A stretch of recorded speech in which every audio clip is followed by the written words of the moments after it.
Join us, friends. Great Scott, Spa Guy. Do they know what we have in store for them? They will if they tighten up. And don't double dribble. To the Grey Ghost, Spa Guy? Exactly, old chum. No time to waste. To the Grey Ghost. We have not a minute to spare. It's showtime, friends.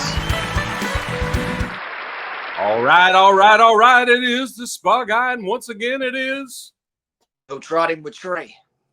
And we are not, and I repeat, not N-O-T, wishing cotton was a monkey.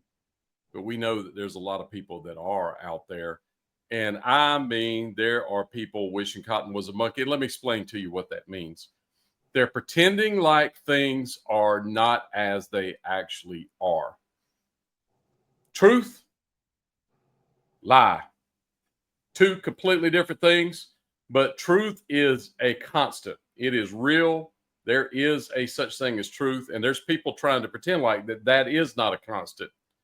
That's those morons over here, and I am done with that. Saying things are different than they actually are, I'm done with that. And those days are over, as it were, and I'll just leave it at that. So let's bring on deck our good friend, the Conquistador himself. Let's get Rob in here, the Conquistador. Diarrhea is a terrible name for your pet tarantula. I gotta go. Hey guys, how y'all doing today? Conquistador. I got my shirt on. I'm ready. Hey Trey, on? you look good, man. You look good, Trey. You're definitely ready. I try.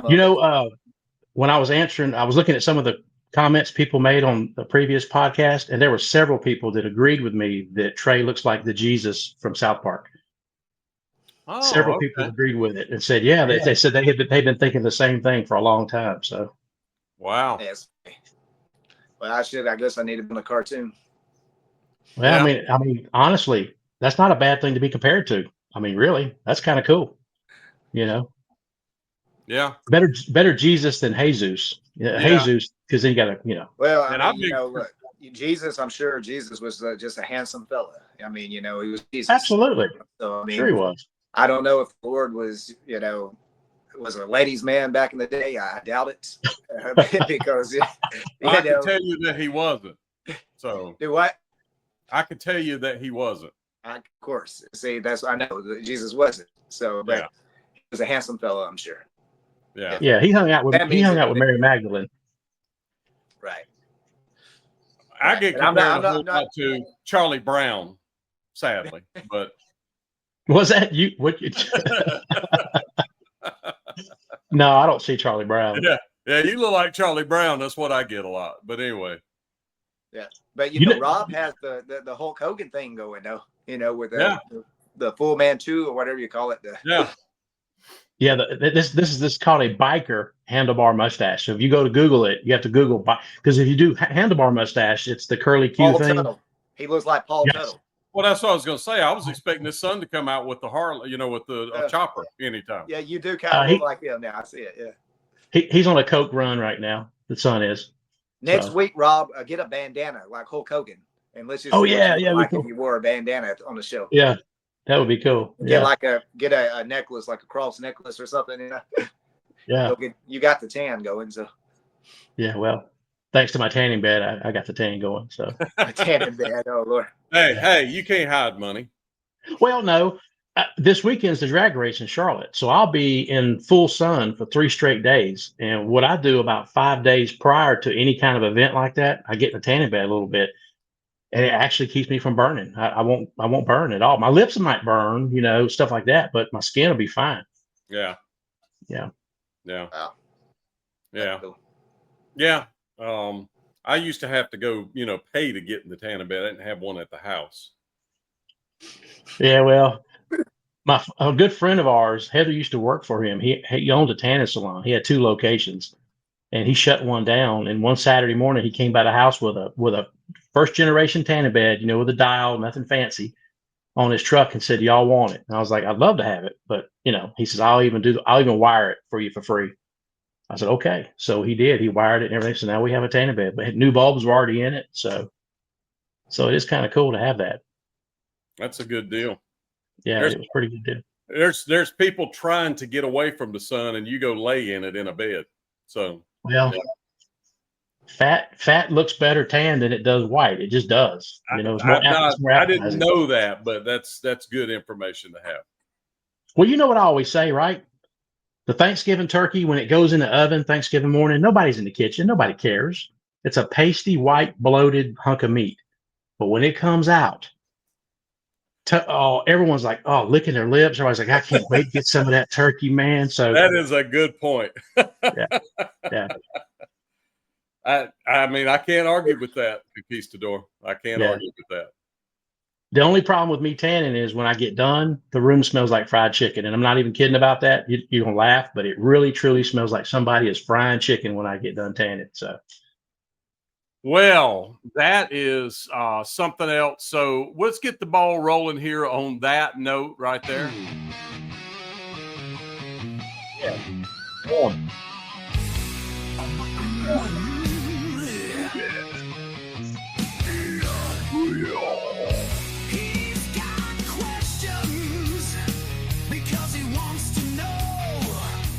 Yeah. Everything and anything, anything for the show. They call him Conquistador. Yeah, I love that song. And we allowed to ask questions on the podcast. And he's back for more because he's a Conquistador. Oh, play it. I love that tune. I pinch myself all the time. I can't believe I have my own theme song. That is just too cool, Billy. That is ultra cool, and that is a cool song for a cool conquistador. I don't know, Trey, do you know of any conquistadors cooler than Rob? No, there's not. I can't think of even one even close to as cool as Rob. I don't think now so. you're talking about the northern hemisphere? Or are you talking about just worldwide conquistadors? Oh wow. As it were. Yeah, just all the conquistadors. The conquistador, what would the plural of conquistador be? Conquistadors or conquistas or doors or conquistas or conquistadoras? Yeah. Oh, conquistadoras. I like that. Yeah, I think conquistadoras. Yeah, let's go with that. So the plural is conquistadoras. He is the coolest of all conquistadoras. Cool. I appreciate that, gentlemen. I appreciate that. Yeah. I will. I'll tip my hat to you. Hey, look at that. Thank you. Thank you very much. So, $8 on Amazon. Questions today for us, Conquistador? I do, and I've been feeling really, and I guess most people in America probably have been, regardless of what side you're on or whatever, politically. It's just a weird time right now, and I'm still dealing with just the whole scenario of everything that went on and went down and what's going on now. So today I'd like to ask family-oriented questions that make you remember relatives and people that you really loved and cared about. So, okay, does that sound good? That sounds like a good plan. Okay, so question number one for whoever wants to go first: who was your favorite uncle and why? And really be explicit as far as what made that uncle so great to you, because you probably had several. I mean, I had about 10. So it's all favorites or just several uncles. Well, I had several uncles. I had like one favorite. He's still alive, and he's a pastor. He's my favorite uncle of all time. I love him to death. So. Trey? Well, I mean, I have two uncles, and I love both of them. They're both awesome. My favorite uncle probably would be my dad's brother, because we'd always go spend time with him during the summer and go to basketball camps, and then every afternoon after our basketball camp, he would take my brother and I out on his boat, and we would go skiing for a few hours every afternoon, and then go eat somewhere that night, and go to the next day, and then I'd go ski another 10 miles and then go play basketball again for a few more hours. So man, that is cool. He always always been good to us, and Christmas time he always gives us a lot of money, and not that I mean, I'm just saying, he always takes care of us. Yeah. Still does. And, you know, he's somebody that's always been there for me and my brother, and just a good person. Is he still alive today? Yeah. Yeah. Okay. I actually just saw him this afternoon. Oh, okay. He just So, retired. So, you know, he was in education for 40 years, I guess, probably. Yeah, oh, 40 wow. years. So just retired a few months ago. And now he just, you know, trying to get used to not working anymore, I guess. And it's hard after you've done it for 40 years. Yeah. But he always What's had a his name? boat. He always had a boat. And Oh, okay. he always just, you know, have been good to us my entire lives, you know, just somebody you enjoy being around. Is he the kind of uncle to pick you up and take you to get a Coke and some ice cream or something, or just Oh, spend yeah. money on you like that? Oh, Okay. oh yeah. Oh Yeah. yeah. See, I like uncles like And that. also, you know, when we would go to the beach growing up, you know, he's the one that would go swimming with you and ride up and down the beach in bicycles. You know, he would do all that kind of stuff with you. Oh, wow. Okay. So he was somebody that we go kart, you know, racing, and he was my favorite memory with him is we're sitting on the beach. Probably I was like 12 years old, probably 14 or 15. And it was in Daytona Beach. And we're just sitting there, and two of those guys, I guess, would it be Mormons, and the white button up shirt, you know, Yeah, with the 10 speeds. they come over to preach to you on the beach. You know, Yeah. would it be Mormons, Billy? Or Jehovah's Witness. Jehovah's Jehovah's Witness is what I'm talking about. Yeah. And these guys came over to my uncle and you know, asked for our names. And he was like, he pointed at me. He said, "This is Cecil and I'm Gus. And we're from Mississippi." And I started laughing. I'm like, what? That's too So funny. he's like one of those kind of jokesters, you know? Yeah. So did those guys visit with you quite a lot and they call you Gus and Cecil and all that? They carried on one of those conversations with us, you know? That's too funny. Because I think I was Cecil, because I think that's who he, I guess when they're trying to figure out what my name was going to be, that's what he recommended. So, so I could be Cecil Miller or Gus Miller. It was either, I think it was Cecil. You look like Cecil. Yeah, and you're an actor. Cecil B. DeMille. I mean, that's the only Cecil I think of. So that'd be cool. Globetrotting with Cecil today. I would call it seesawing with Cecil, but go ahead. So I'm glad. Seesawing with Cecil. Cool, yeah, right? That's funny. Well, that's pretty cool. What's his name? Chip. Uncle Chip. Uncle Chip, how's it going? Reminds me of my three sons when I hear Chip. Right. Oh yeah. From the show. And potato chips too. And Yeah. Charlie. What was the butler's name? What his name was in that show? They had an uncle on there, and I don't remember his name, but they had an uncle. That was who you're talking about. Well, remember, Fred was one of them. Fred Mertz. Yeah, but I'm talking about the uncle who lived in the house.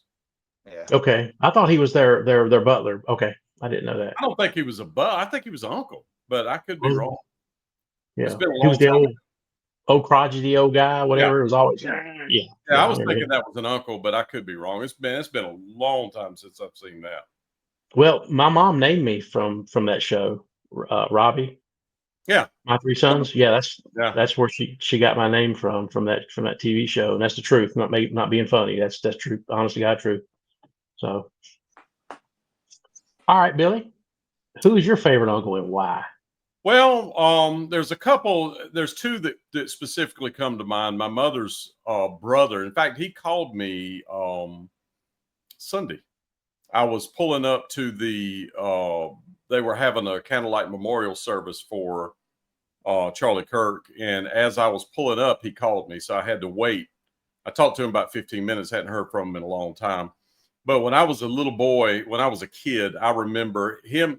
I had two uncles that drove big trucks, and I just thought, and in the 70s, you had a TV show called Moving On, which was about big truck drivers. Yep. It wasn't Robert Conrad. It was Claude Aiken. Claude Akins, but Yeah. he played something Conrad, I think, on the show. But it was Claude Akins, and I just loved that show. And so we had CBs and all that stuff. So it was a big deal when his name was Uncle Dalton, and he's still alive. He lives in Florida. And he would come around occasionally. You would see him. But when I saw him, he always was driving a big truck, and he would just come through, and it'd be the middle of the night. We'd get out there, and I got to go sit in his truck, and he would drive me around the block and stuff like that.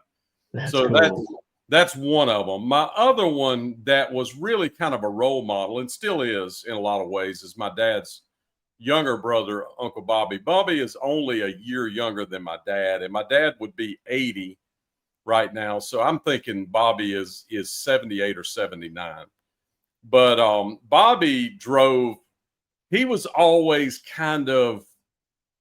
he was the cool uncle that was almost kind of like an outlaw, but not really. And when he was driving trucks, he was like the snowman. Right. Literally like the snowman, because he was always doing covert things, and I can't even get into some of the stuff, but I've sat down with him and I've filmed a lot of these things with him. I've never put them out, but I need to.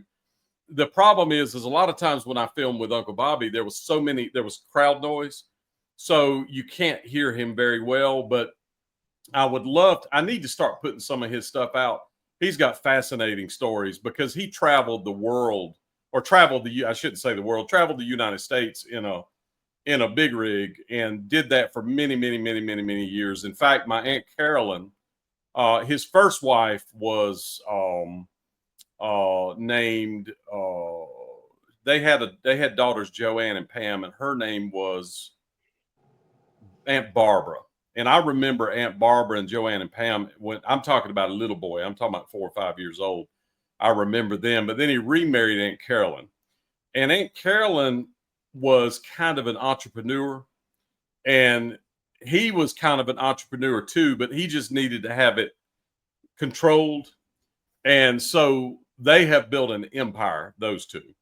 And and we'll talk about that in a minute. But Uncle Bobby, one of the things that I remember him talking about, and I asked him about this the last time that I saw him. I went and saw him last December when I was in Raleigh. I went over to their house.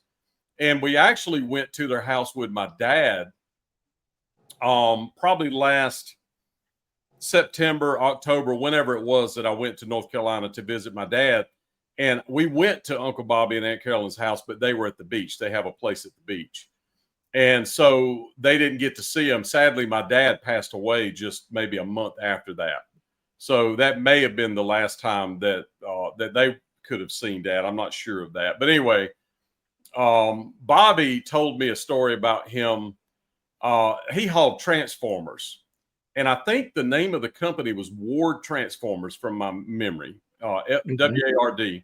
And he always had these Kenworth cabovers, red and white is what Ward had. So I associate him with the flat front Kenworth, what we call cabovers.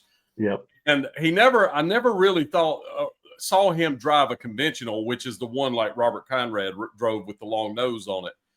I just always associate with him with that, but he always had the coolest truck, and he would put his name on the door, painted on the door, Bobby. And so that always stuck with me. And he restored my Uncle Ed, my dad's oldest brother, or second oldest brother, Ed, had a Rambler station wagon that my Uncle Bobby got. They had let it sit in the backyard and just, not running. Well, my Uncle Bobby got it and restored it.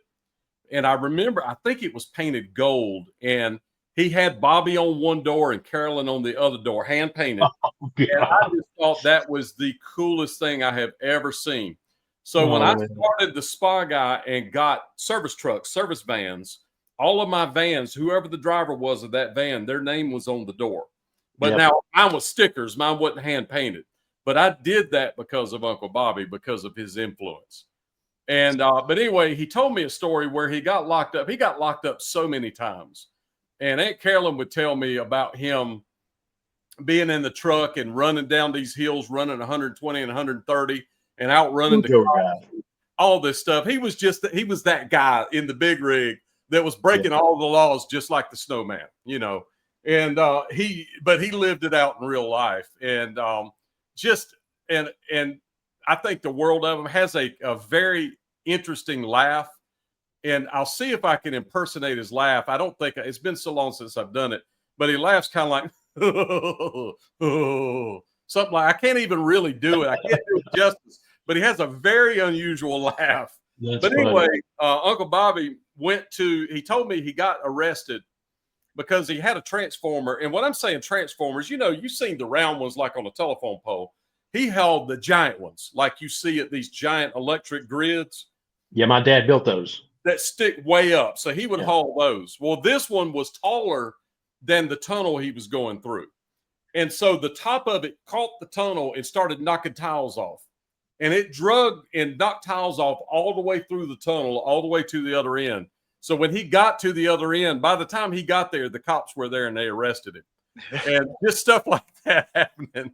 And so a lot of interesting stories, but I filmed with him. So I'll put some of that stuff out in the future and let him tell his own stories, because I can't do him justice. He does him justice, but very much an entrepreneur. And what they did was they bought, another thing I remember about him is when we would go to his house, he loved to play the organ. He had a Wurlitzer, and he learned to play that Wurlitzer. And you know, if you've ever seen the Wurlitzer that you can have as a home organ, man, that thing's got 1,000 buttons on it. It wasn't a little old tiny thing. It was like a giant church organ with just 1,000 buttons on it. And man, he could make that thing sing.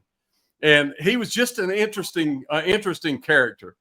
So he went on to get in the septic tank business. My dad was in the septic tank business, but all of them together prior to that, let me back up a little bit, were in the swimming pool building business. So my Uncle Everett, my dad's oldest brother, that was, by the way, in Pearl Harbor in World War II and got hurt, but he survived. He was on one of those boats and did get hurt.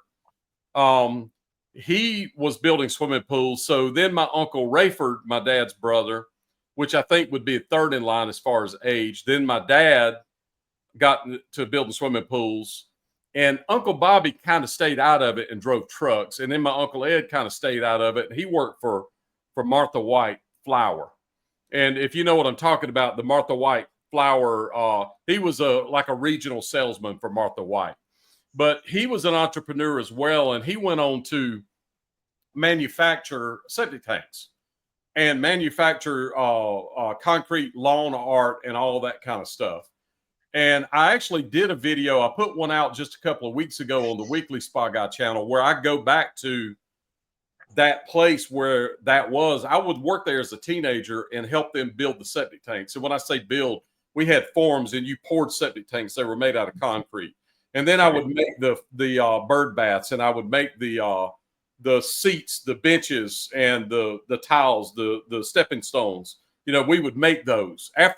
While the tanks were drying, once we poured them in the morning, I would go and pour concrete and make all those different lawn art, if you will, type concrete things there. But he was a very interesting guy. I had a thing happen, and I'm jumping around uncles, but I'll tell stories. Trey's sitting back. He's on the couch now.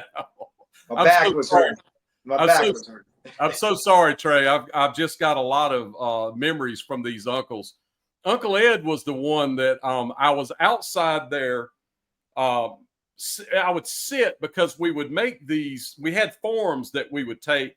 They were made out of metal, and you would take it, put a bolt in it, and let's say it was one of those stepping stones that's octagon or hexagon. So you would take a bolt and put it in it and tie it tight. You would smooth sand out, sit it in the sand, pour concrete in it, and finish the top of it. Well, so I would sit down while I was doing that. I wouldn't bend down or be on my knees. He called me in the office one day and said, hey, and of course, I thought the world of him. Now, don't get me wrong. I was always kind of jealous of his sons because he was such a great father. They were always in Boy Scouts and all these things. They did fascinating things. His two sons were the two that rode unicycles delivering the newspaper, which I just wow. looked up to them, you know. And That's cool. they were just always the cool family, you know. So that was Uncle Ed's family. They live in Greenville, North Carolina. And that family has gone on to do amazing things in Greenville. But anyway, I'm jumping around a lot, and I'm so sorry. But Ed told me, came in his office, and I'm standing there, and he's sitting. And he said, you can't work sitting down. I said, what? He said, you can't work sitting down. I noticed you out there sitting when you were doing that stuff. And I said, but you're sitting. And he said, that's different. I said, no, it's not. How's that different? And he finally said, get out of here. I remember having that conversation with him. But anyway, How old were you? I'd have been a teenager, 13, 14 years old. Okay. Maybe, Okay. you know.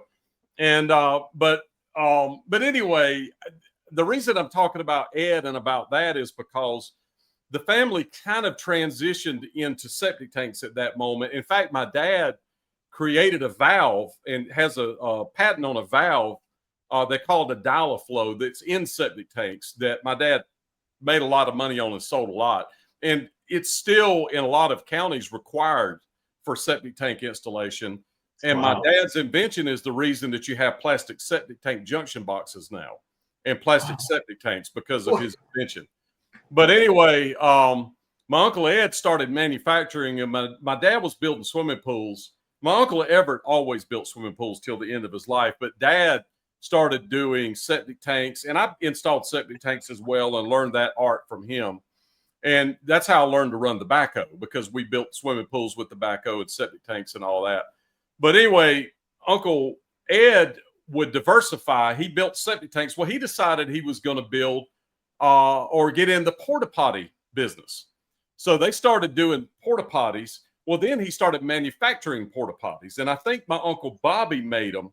So they made them out of fiberglass. So they got the molds and were physically making them. So they expanded their business. I think all that Uncle Bobby does now is septic tank pumping and that kind of stuff. They may still do installations. But of course, now he's on up there in age. So he has a staff that does all that. But they bought a big piece of land in, I think, Cary, North Carolina, from my memory. It's right outside of Raleigh.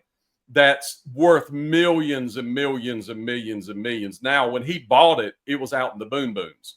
Now there's housing developments all around him. So if he ever decided to sell that, he's done very, very well. But anyway, he was very much an entrepreneur, as well as Aunt Carolyn, which I think Aunt Carolyn was the one that kind of held it all together, you know, and they grew an empire together.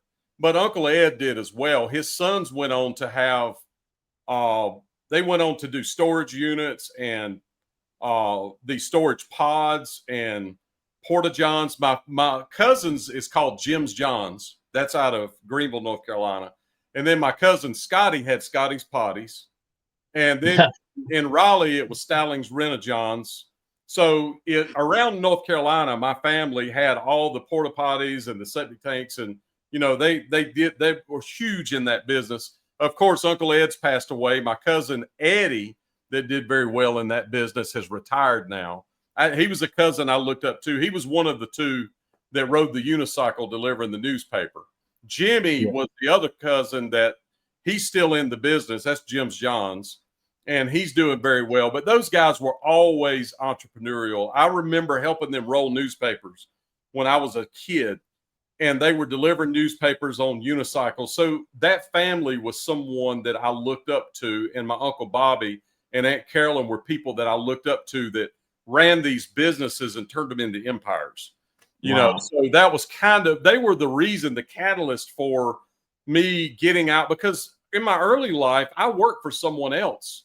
Although I always wanted to be an entrepreneur, I spent a lot of time, and this is a lesson for everybody that's listening. If you've ever thought of being an entrepreneur, Trey's an entrepreneur, Rob is an entrepreneur, I'm an entrepreneur. If you've ever thought of doing it, go do it, guys. I regret, on some level, spending so much time working for someone else of my life. Right. But at the same time, that was my college education, because I learned from those people how to run a business, how to deal with customers, how to do all these things. That's not something that you just automatically know, you know. Right, So right. it was my ability. I got paid instead of going to college and having a lot of debt. I went to college and got paid and didn't have debt at the end of it, and got a college education from Win Odom that owned the Ford place, Win Odom Ford. I talked about Andy Douglas today from U.S. Pest Protection, is who I learned how to sell from. And the other guy that owned it, Sam Peden was his name.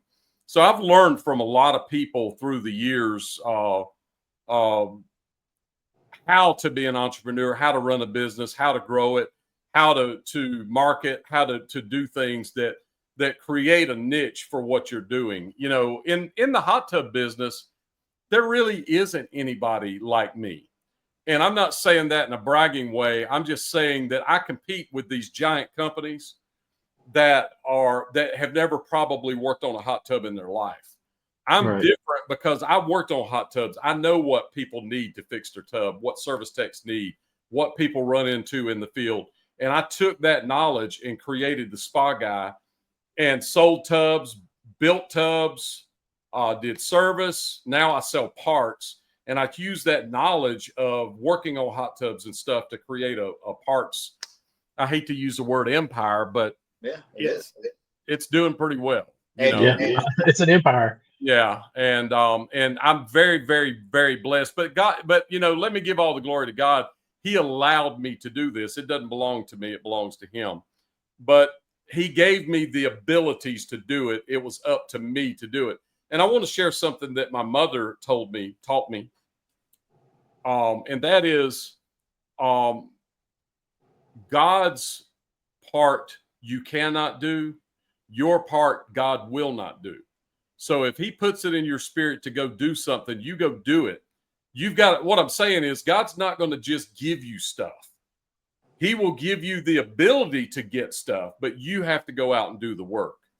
And so that's always stuck with me. My mother was very, very smart. Sadly, she's got Alzheimer's, is not doing very well. So everybody pray for her. Her name is Angela, if you would. And but she's that's one thing that she told me that's always stuck with me, because you want to do things in your own. And I've given my testimony before about the Spa Guy, about how God had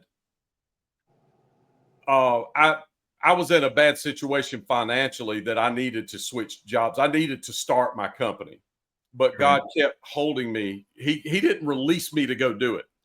And if I would have, I kept sticking with something, waiting for Him to say, now's the time, because there are seasons of things too. And if I would have stepped out and tried to take a hold of that and do it on my own abilities, the Spa Guy would have never happened.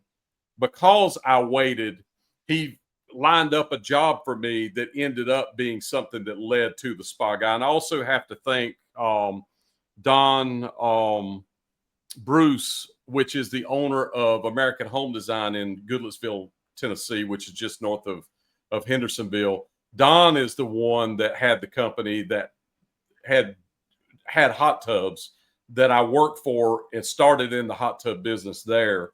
They were not hot tub people. They did window siding, gutters, doors. They built a brand new building, had a giant showroom, and needed something to put in the showroom. So they decided to do hot tubs. Then I come along. So I was kind of the guy that figured out how they worked and started doing the deliveries and the repairs and all that. And when I left there to go work for a manufacturer, I continued doing their work. And so they gave me a chance when they didn't have to, but it was a God thing. Everything worked. You know, the Bible says, and I've said this before, the steps of a good man are ordered by the Lord. He literally will line things up for you, but you have to listen to Him and wait on Him. If you try to get ahead of Him or start doing things on your own, you have to trust. It's all about faith. You just have to trust that He's got you, and He has. You know, I went from in terrible financial straits, which I never thought would happen to me in my life, because I'd always done very well, been very lucky, and worked very hard. And I got myself in a situation where I was literally spending more money than I was making trying to make a job work, and it was a Come on, bad. Elvis. Do what, Trey? Come on, Elvis. Yeah. Well, you know, it wasn't a thing where I was out there spending money foolishly. What I'm saying is my gas bill and eating was $300 a week, and I was making $200. You know, it wasn't that I didn't need to make $1,000 a week. I should have been, but it was a sales thing where they tell you, man, just hang on. You know, the commissions are going to start. You just hang on. You hang on. You hang on. Well, the commissions never started. You know.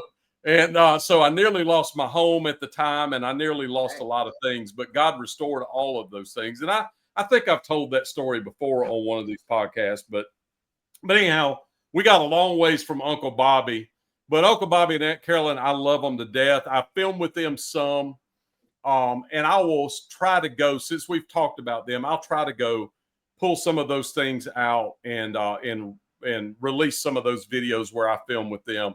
But they are something else. Both of them are fantastic people, very much encouragers, and I think That's the world. important. You know, That's important. Aunt Carolyn will encourage me. They've encouraged me about the museum. You know, I've talked to him recently. He had to have a surgery recently, and I called Aunt Carolyn to check on Uncle Bobby. But he is just. He was a not modern day, even 70s and 80s. He was just like Jerry Reed in Smokey and the Bandit. And I got to see someone in real life that was like that. That was who he was. And he was the guy that would keep fake logbooks and do all those things to trick the system, you know. Yep. You got to do it. You got to do it. You just have to do it. That's what he did. Yeah. He was an outlaw trucker. And when I say he got locked up now, he didn't go to prison or anything like that, but he would get arrested. And I'll tell you one more story about my Uncle Rafford.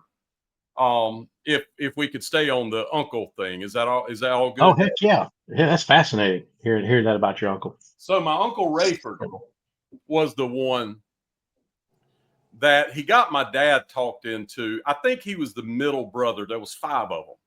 And there was actually 2 sisters that passed away at birth, twins. So my dad never knew them. And so there's twins in our family. So we don't know when they're going to hit, but at some point they're going to hit. And Uncle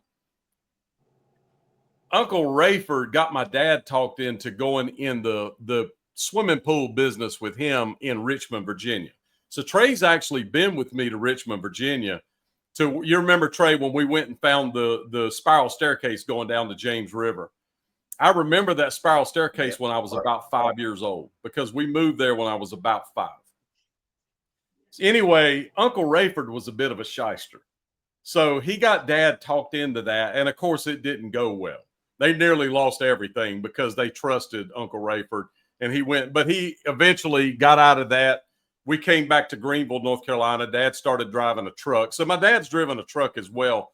All of them have kind of been in the truck driving, swimming pool building, septic tank business, somewhere thereabouts, all of them. You know, sounds crazy. Yeah. And so my dad was driving for STs at that time. And I've told some stories about STs.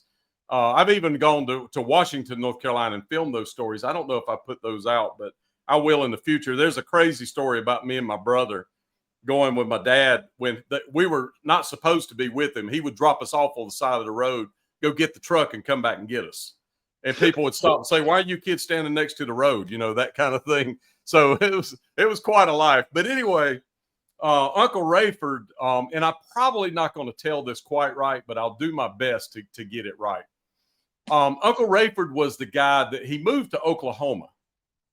And whenever he came to town, he would come to town with an Eldorado, the huge hood, 70s Eldorado with horns on the front, wearing a cowboy hat and a pocket full of money. He was always that guy that showed up acting like he was rich. He was really probably stole the money from somebody, but he always showed up trying to show off for the family. You know, that was him. And but anyway, there's a story about him writing a check to a guy, which I feel bad about him doing this, but this is what I was told happened. He wrote a check to a guy, I think it was in Charlotte, North Carolina, for a backhoe. And the backhoe is a tractor that has a hoe on the back and a bucket on the front. For those of you that don't know, that you would see, that you would use to put in septic tanks, build swimming pools, that kind of stuff. You'll see them on construction sites, and it'll say like 580 on it, case 580, or a 480 case, that kind of thing, or a John Deere. So there's several different kinds. And my dad always had case 580s. But in the early days, we had White Olivers. I learned to run a White Oliver as a kid, and then went to the case. And so I could run. If you've never seen the video, I do a video where I rent a little Terramite, which is a little backhoe, and I dig my water line in front of my house. That's on my channel, where I show you how to operate a backhoe and all that. So there's an art to it. So anyway, he wrote this check, and I think it was $16,000 from my memory. Wow. And he told the guy, well, the money's not in the bank, but it will be there. So the guy takes the check, lets him have the backhoe. Well, he takes the backhoe up to, I think at the time he was in Virginia, in Richmond. So he takes the backhoe up there and sells it. So the check, of course, bounces. So somehow they get him back to Charlotte, and they've charged him with theft, because he wrote a bad check and all this, and they've locked him up. So he calls Bobby and tells him, hey, and I probably, like I say, I'm not going to get this exactly right, but he says, hey, I need you to come get me. And he says, but you're in jail. He said, well, I won't be in long. My hearing's this morning, and I'll meet you when you get here. I'll be waiting for you out front. And my Uncle Bobby's like, how? He said, I'll be waiting for you. You just wait, I'll be there. So from Raleigh to Charlotte's what, 3 hours, 3.5 hours, something like that, about. Okay. Yeah. So he gets there, pulls up in front of the courthouse, and there's Uncle Rafford standing out there smoking a cigarette. And he's like, what happened? He got him in the car. He said, I got in front of that judge, and I told the guy there was no money in the bank when I handed him the check. And he looked at the guy and said, did he tell you that? And he said, yeah. He said, case dismissed. Wow. Wow. Yeah. Wow. So when I say he was a shyster, he was a shyster. So the guy that sold the backhoe, did he ever get any of his money? No, just gone. Oh, wow. So lesson learned is being an honest person cost him $16,000. That's a fact. Yeah. That's a fact. Or That's trusting someone else. Right. But things are different now. I mean, it'd be hard to do that to somebody now, but back then, when somebody wrote you a check, you had to trust them, And that's federal stuff. It should be. And Uncle Rafford was quite a he was real, from my memory. Now I was a kid, but it seemed like he was tall. He died before me and Lori got married. The funeral was in Fuquay Varina. So he's actually buried next to my grandma, my Uncle Everett, in Raleigh. I went to their graves this past December and filmed. And I filmed a lot of this stuff that I'm talking about, and I'll put it out on my weekly channel. I put out a lot of personal stuff. So if anybody's interested in that, which I don't know why you would be, but if you're interested in seeing those are things I'll put out in the future. But he was just those guys were all characters, all of them. But Uncle Rafford was very charismatic, so I could see where he could talk people into stuff. Yeah. And he actually had a girlfriend. He had a wife named Opal, and he had a girlfriend named Opal at the same time. And the second Opal, that's smart. My memory, was a go-go dancer. And when I say go-go dancer, y'all old folks will know what I'm talking about. Oh, I've yeah. I've never heard a girl's name Opal, and he had two of them. Both of them were named Opal, and it seems like the first Opal drove a Mustang, but the second Opal drove an Opal. There was a car called an Opal. Opal GT? So, yeah, it was an Opal GT. So the second one was a blonde lady that was a go-go dancer named Opal, and I hope I'm getting all this right. Uncle Bobby and Aunt Carol, if y'all listen to this and I got it wrong, I'm so sorry. I'll film with y'all and y'all can set the record straight. But I can still remember seeing both Opals, but they had a together. They would come out together or separately? No, not together. But I remember both of them as a kid. Just Can you That's imagine, Bob, wow. your uncle showed up with Lucy and Ethel on his arms Yeah. yeah. to dinner? And but he stuff? had 2 kids, and I never even really knew their names. He called them Boo Boo and Sissy. It was a boy and a girl, and their names were Boo Boo and Sissy. And I found out that Boo Boo, I was trying to think of his name, actually lives in, I think, Smithfield, North Carolina, somewhere around there, and was running for office. And I was like, man, I cannot believe you're running for office. I Facebook friend requested him, and I was so proud. I'm like, here's my cousin. He's running for office and all that. He was a darn Democrat, which Oh man. lines up with Uncle Rayford. Oh, that's too funny. Yeah. And so anyway, a demon cat. So and no offense, cousin, if you listen to this, I'm sorry, but man, I can't support Democrats even if you're my cousin. I'm just not going to. So Yeah, that's funny. So there is that. And but anyway, I had quite a colorful family, to say the It least. sounds like it. Yeah. You know, and back when your Uncle Bobby was driving trucks, man, that was the life.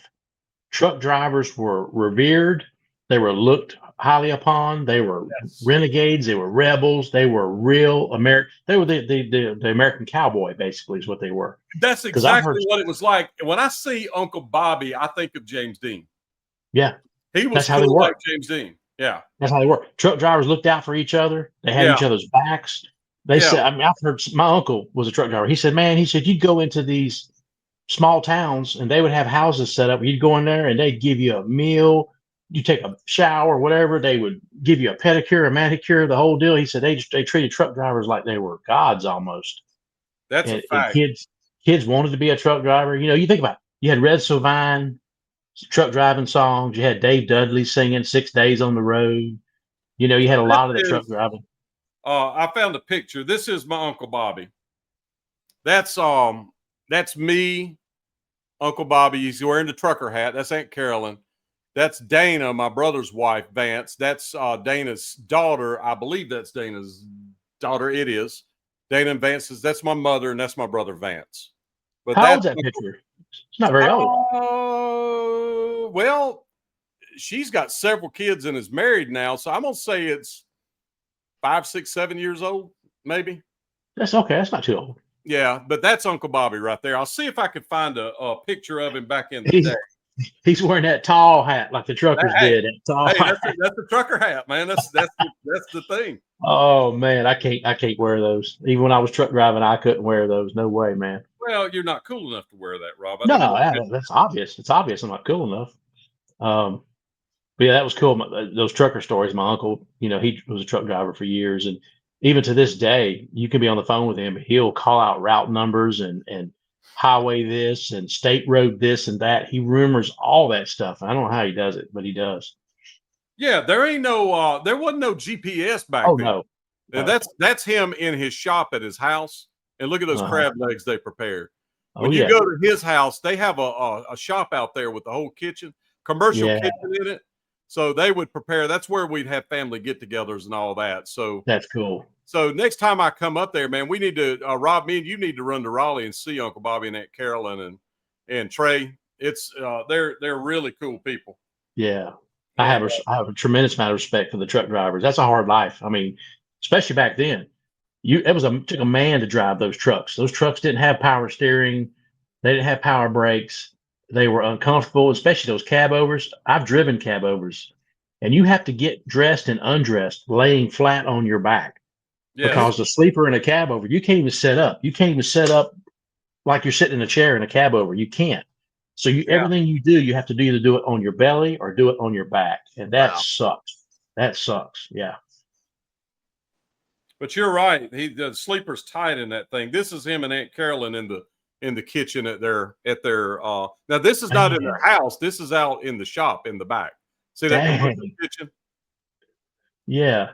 They've So- got a so- really nice place. So tell me you have money without telling me you have money. Here's Yeah. our commercial kitchen out in our shop. This isn't our kitchen in our house. This is just one out the shop. Yeah. Yeah. That's crazy. I love that. I'd love to meet your uncle and your aunt. Well, and that's my next question. Is who's your favorite aunt? And I'm sure, Billy, I know the answer to that. That's, Oh yeah, I like that. That's one of his pump trucks. You see, it says Stallings on it. Uh-huh. Yeah. So he got to keep having these trucks and all that stuff, but he would just do pump trucks. So they really, really cool business. And while Trey's talking, this is Aunt Carolyn back in the day. And then I will try to find a picture of Uncle Bobby back in She's the like day. Patsy. She's like Patsy Cline a little bit. Yeah, she had a Patsy Cline look right there. You're right. Go ahead, Trey. Who's your favorite aunt, Trey? I only have one. So Okay, well that's pretty easy. This. I only have one, and she's been pretty entertaining my entire life, as far as a lot of fusses with my mom, and just all kind of stuff. I don't got much to say. You pretty close to her? To my aunt? Yeah. Not really. What's her name? I don't want to say these people's names out there. Oh, okay. I got you. Yeah. I got you. He's saying that they like to fuss. So, all right, here you go right here. This is Uncle Bobby back in the day and Aunt Carolyn. You see that? Oh, man, look at him. Yeah, man. That's James Dean right there. Yeah. He always had the coolest cars and the coolest trucks and the coolest everything. Look, he don't have his shirt tail tucked in, so he's got a shirt tail tucked. That's a big deal back then, not to tuck your shirt in. Yeah, that's him and Aunt Carolyn right there back in the day. Yeah. That's pretty cool. See, Trey, you don't remember that, Trey, obviously, because you're so young, and I barely remember it. But I remember back in the day, man, a guy, if you had a shirt on, you tucked it in, and you had a belt, man. That's just how it was. That's how it was. Yeah. So if you're walking around with no shirt, with your shirt untucked and no belt on, that was like, man, what it was kind of a rebellious thing. Yeah. So you didn't do that kind of stuff. No, I remember now being little. Now there's people walking around in their pajamas every day. Oh, I know it. That drives me Not crazy. real men. No, yeah. When I see guys doing that, that just drives me crazy. When they're wearing their little animal slippers and their little animal slipper. Come on, man. You know what I mean? The animal, like the little bare feet or whatever, little slippers. Oh, you're not wearing no bare feet animal slippers, are you? Who, me? Oh, no. I'm bare feet, man. Somebody's out there. Somebody's watching our show with them on right now. Yeah, it's just not my thing. I mean, each his own. I've always been too hot natured to wear anything like that. I'm joking around. No, but no, I love my aunt. It just, It didn't sound like it, Trey. It's what. Do you have a favorite memory of her? You have a little story you can tell us about her, or you can't, because it might get her in trouble. No, it wouldn't get her in trouble. That's hard. I have to think about it. That's kind of sad to think about now. Well, it sounds to me like you came from a really good family. I had somebody that I called my aunt that was really my, I guess, well, if she would have been my grandmother's sister, what would she be? Well, that'd be a great aunt. A great aunt. Yeah. Well, okay. Tell us something about her. Oh, well, yeah. She was one of a kind. She was like one of those. She was somebody that I enjoyed being around when I was a little kid because she cussed all the time, and that fascinated me. And her and my grandmother and my grandmother's mama, and they would all sit on the porch in the swing and gossip about everybody, and and Aunt Mary would cuss like a storm, and just it was just so funny. And then they'd be in church on Sunday mornings. I mean, and she would say the S word a lot. It was so funny as a little kid because I was like, she just said the S word. As a little kid, you're like, hey, Mary just said SHIT. Yeah. Yeah, because you have to spell it out.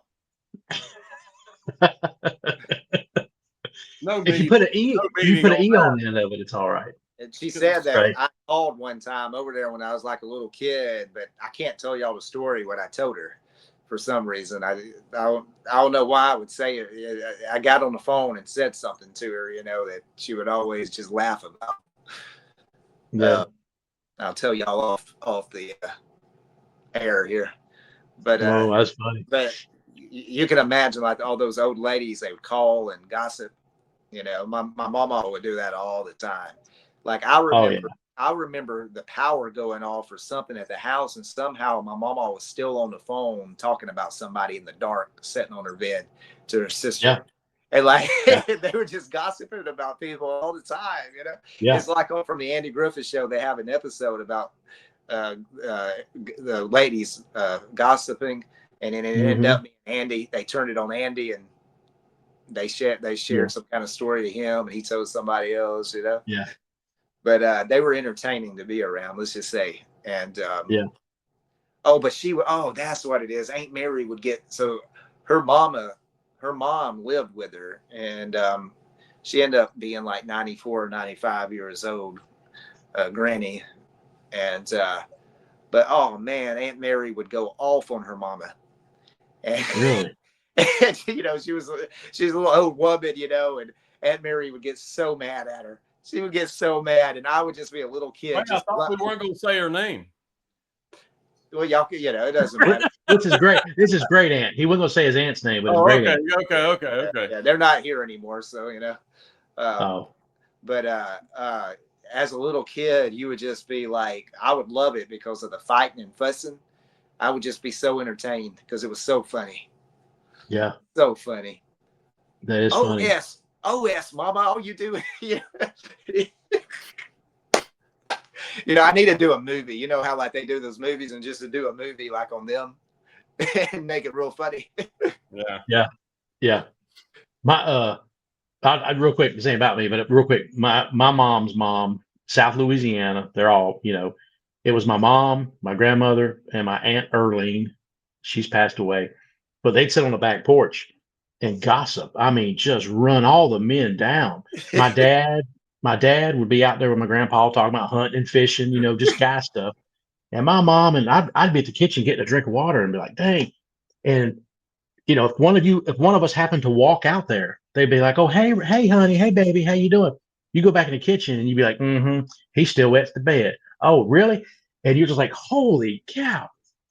They were running everybody down. So it was her and her mama, and then her next door neighbor that lived in a trailer right beside would come over, who I also called Aunt Arbel, and she was not related to me. So I called all these people Aunt, and most of them weren't even related to me, you know. And she would be gossiping with them on the front porch. And the funny part about that, probably one of the last times I went with my mom over to, they ended up all living in the same retirement home together. And I went over there one Christmas with my mom to see them. And Aunt Arbel was, we're sitting in there in her little living room, you know, and we look up on her TV, and she had pictures of Joel Osteen all over the place. So this poor lady sitting, I guess Joel Osteen, all of her money, and like she had pictures of Joel everywhere. And I was like, Mama, I said, Joel must have all these old women sending him, and he's sending his photo to all these old ladies. They got him plastered all over their houses and everywhere. That's funny. Joe Osteen. He's got good hair. He's got good hair. And who else? There was something else funny. My mama. So one time she was I had to go to the eye doctor, and my mom took me, and we had got a Frosty from Wendy's, and I had her hold it, I guess, when I went into the eye doctor to get something. Now my mama was a diabetic, and but I already know where this is going. that didn't, you know, it's not like she followed any of the rules of being a diabetic. And we came back, and she had somehow dropped it all over in the back seat, and there was no way around what she had done, you know. So she got so mad because my mom got so mad at her. I'll never forget. Like, what do you know? And there was no way to play that she didn't do it because she had spilt it all over herself. So she was drinking your Frosty. My mom would be in there sneaking cakes and all kind of stuff. She couldn't eat that stuff. And how old was she when she passed away? 69. Okay, well, I mean, yeah, I don't know. My mama was not in good health. She had a heart attack early on, and like I said, she didn't follow the rules on what she was supposed to do. Right. So she hit the road on us pretty early. She was pretty much my first death that I really my second one, but one first close to me, you know, that I Yeah, experienced. yeah. That sucks My when mom. that happens. Yeah, I have like that last memory with her. Like I sat down. They lived with us, and I sat watched the Andy Griffith show with her, and I think like that week something happened to her and she passed away that week. Wow. But that was my last kind of memory of it. Yeah, I'm sorry to hear that. So But that was a good memory. I'm glad I A have good that. memory. I'm glad I have Yeah. that. But yeah, thinking about all of them together, that was entertaining because like they talked about everybody in the community. Yeah. They knew everything. I don't know how they knew everything because they stayed on the phone all day long. That was their lives. Like they, I guess, got on the phone at 11 o'clock and talked to 4 or 5 in the afternoon every day. You know, Yeah. none of them worked. So you know, all they did was gossip all day long to each other. I guess all the sisters and aunts and cousins and everybody. You know. Did y'all have a party line where like several people shared the same phone line? Because my grandmother did. So she'd be on the phone listening to other people's conversations in the community or the people that are around. She was notorious for doing that. I don't know about that, but I remember that you used to those the scanners used to pick up people's phone calls. Oh yeah, I remember that. Mm-hmm. And my brother called. We were playing one time, and he called 911 or something, and like hung the phone up real quick. And they were listening to the scanner, and we heard our address come over the scanner on the thing. And he was scared to death. I remember him being scared to death because they made him so scared about that. Yeah, they used to sit there and listen to people's conversations all the time. Yeah. But you know, it was harmless. I mean, really, if you think about it. Yeah, I you hear mean, about people talking about what they're having for dinner, and did you hear what so and so said? You know. Yeah, that's funny. My mom heard about one of her cousins' husband's gambling game or some card game that went down or something. She heard that in a phone conversation. So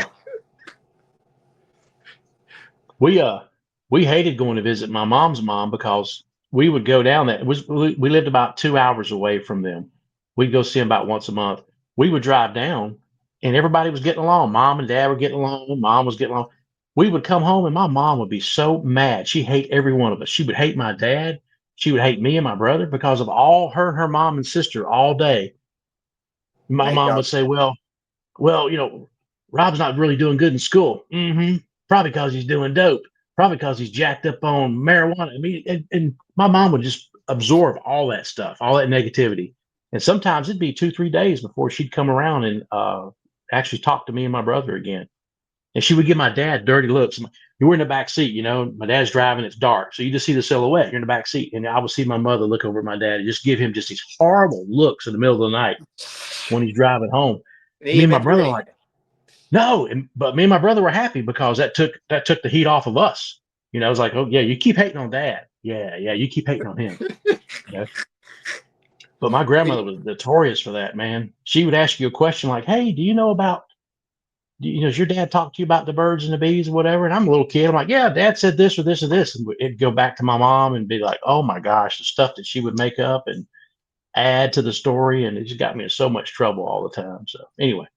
And they sat back and remember, and they would dip snuff and all that kind of stuff. Yeah. I remember my mama and Aunt Mary and them doing all that, dipping snuff. Yep. My grandma, she had several coffee cans sitting around different areas of the house. And she could do like this and she could spit 10 feet across the room and hit the bucket. Yeah, she was pretty talented about that stuff. So that's so gross. It is gross, but I mean, all the women did it back then. All that snuff they did, that old. I can't even imagine. But did y'all do it? There's nothing else funny. There's nothing else funny in this world but a little old 5'3" white woman that cusses every few words. There ain't nothing else funny in this world. That's funny. You know what I'm saying? That as a little kid, it's just hilarious. You know, because I was always the one that would just laugh at it. Like I would never take anything serious. It would just be funny. Yeah, she probably liked that. She probably got a kick out of you laughing at her. And And it would stuff, ag you her know? on Sure it to would. keep doing it, you know. And she would do it Yeah. in front of me, and I was a little kid. And you said the S word was her favorite word to use, right? Oh, heck yeah. S, mama. All you do is just sit there. Oh, that's too funny. Little 5'2" lady doing that, you know. And then the mama would get mad, but at this point, probably she was getting hard hearing at that point, so she wasn't hearing everything. And then she would yell at her about what'd you say? And she'd go back off cussing her.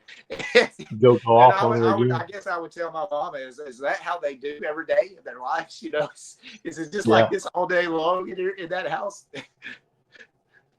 That's funny. Granny, man, we went and saw her because she finally put her in a nursing home, which was sad because that's another thing. I never had more entertaining day of my life. I went and visited my great grandmother in a nursing home one afternoon with my mama, and we're in there sitting. We're in there sitting in like the room where they have them all in there hanging out and eating and crap. And this old man comes up in there and sits there, and my great grandmother looks at my mama, and she's like, "You see this old fool right there pointing at him," and said, "Who is he? You know, like, who is he? Every day of my life, you know, who are these people? Who are these people? Look, Becky, this is what you got to do. You got to go and pull the car up on the back door and get me out of here." So she was trying to tell my mama to bust her out of the nursing home. And I was like, "Mama, we might need to do it," because there was this old woman that was sitting in the chair seeing cows walking down the hallway, and the girl brought her plate, and she threw that plate over and cussed that poor girl out. And I'm thinking, like, my gosh, what's going on here, you know? And like that old man come over there trying to hit on my grandmother, and he's just like there's just standing there smiling at her, not saying a word. And my grandma was begging us to go and bust her out of this place and pull the car in the back of the place where that door is. But she was out of her mind too, so that's why it was just so hilarious. Like having full conversations with people having cows walking around and animals. Now I know all three of us probably will get to that point as well. And one of these days, they'll be doing a podcast about some stupidity that we did. And, most definitely. But she tried to get us to bust her out one day of the nursing home when she was like 94 or 5 years old. Yeah, I could see myself hitting on old ladies in the nursing home. Heck, I could see myself tonight getting up from this podcast, going to a nursing home, hitting on old ladies. I could see myself doing that. Well, Rob, One Flew Over the Cuckoo's Nest was a great movie. You know? It was. Yeah. It was a great movie. I remember that. Nurse Ratchet. And this podcast has flew over that cuckoo's nest for 5 minutes ago. So yeah. All right, here we go. He's got questions because he wants to know everything and anything, anything for the show. They call him Conquistador, the only man we allow to ask questions on the podcast, and he's back for more because he's a Conquistador.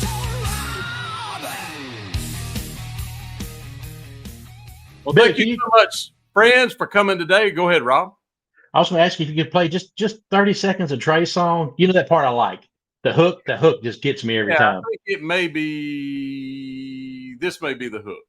Well, we're off the grid and over the hill. Right here. And not quite all the way to Hollywood. That's my favorite part. I love it. Love it. Pretty darn close to where it all went down. And it's never the place that you think that you'd find it. It's the place that they try to hide it. I got a good feeling you'll see what it's like today. 'Cause you're globetrotting with Trey. that's a good one.